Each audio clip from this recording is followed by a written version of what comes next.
1, 2, 3, 4. It is county, isn't it? Yeah. Sorry. I said country on the first one, and then I realised it was county, and then I didn't sure if it was county or country. All right, here we go. Hey everybody, and welcome to the Week in Review, the bite-sized broadcast that tells you what's been happening in Branson and the Ozarks. The Fred's discount chain started the year with a strong presence in northern Arkansas as well as other parts of the country. But beginning in April, the chain announced the closing of stores across the county, and since then 2 more rounds of closing have been announced. The stores in Holiday Island and Yellville are the latest to close, with stores in Harrison and Mountain Home being included in the first rounds of closing. When all is said and done, Fred's will have shrunk its store number to around 80, with most of them around the distribution centre in Georgia. Governor Mike Parson has signed a bill into law that puts the brakes on drivers within designated work zones. The wide-ranging transportation measure has a provision ordering the Missouri Department of Revenue to revoke the driver's license of anybody whose negligent actions or omissions cause them to crash into a worker in a construction zone. The new law takes effect on August 28th and creates more than a dozen new highway designations.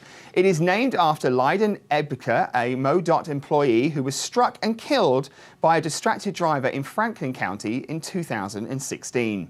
The bridge along Highway 100, where Ebker lost his life, holds his name to honor him. The driver, now 83-year-old, was not thrown in jail. More than 2 years after the crash, the perpetrator had his license stripped for his life. He pled guilty last November in Franklin County to aggravated endangerment of a highway worker and has been fined $10,000. Missouri Governor Mike Parson has been busy by vetoing a bill on Friday that would have allowed some motorcycle riders to drive without helmets. The legislation would have repealed Missouri's helmet requirement for motorcycle riders who are at least 18 years old and have had health insurance. In a letter to lawmakers, Parson wrote that he vetoed the wide-ranging bill because of an unrelated section that dealt with suspending driver's licenses because of failure to pay court fines. Parson, who wrote the legislation, would have significantly undermined another law enacted after protests in Ferguson.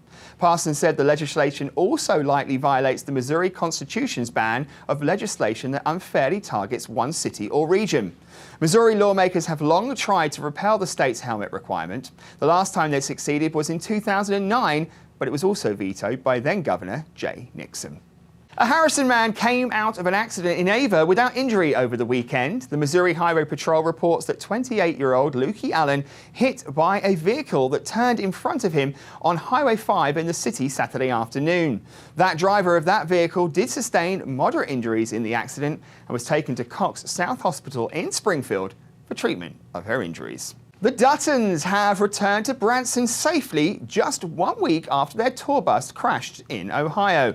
The family returned to the stage Monday night, but with some modifications, including a little less dancing, according to online media reports. The family performed on a cruise with fans just days after the wreck.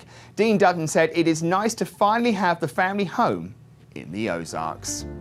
Thanks for watching, everybody. Don't forget to check out more of the Vacation Channel on Facebook or go to tvcbranson.com for a live stream. Now, if you're out and about, don't forget to tune into our many radio stations, including the fantastic My 100.1, where you can hear me on the British Invasion weeknights from 7 until midnight.